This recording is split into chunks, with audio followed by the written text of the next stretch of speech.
कौन आपणकर एसिडिटी हेउछि कि कौन आपणकर खाद्य हजम हेउनाही कि तेबे करंतु एही छोट उपाय एवं सबुदिन पई आपणकर एसिडिटी समस्या दूर होइजिबो।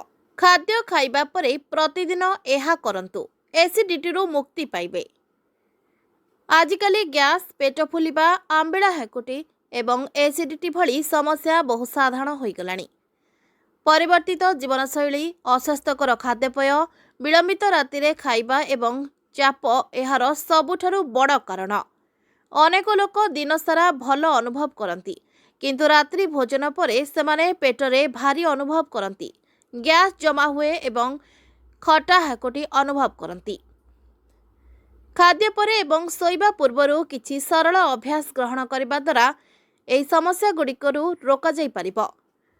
रातिरे भारी खाद्य खाइबा द्वारा पेट को खाद्य हजम करिबा पई अधिक परिश्रम करिबा को पड़ी थाए। एहा फलरे ढकार गैस एसिडिटी हुए।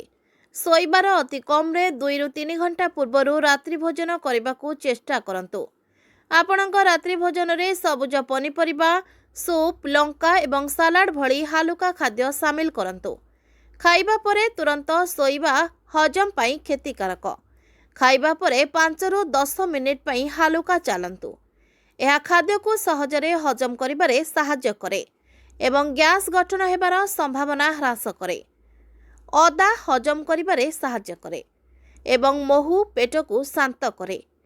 शोइबा पूर्वरु 1 कप उषुम पानी रे अल्प छेचा होइथिबा अदा एवं 1 चामच महू मिसाई पियंतु।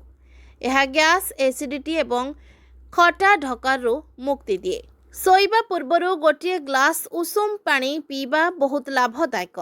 यह पेट सफा करे एवं पाचन क्रिया को उन्नत करे। यह शरीररु विषाक्त पदार्थ बाहर करिबारे मध्य सहाय्य करे।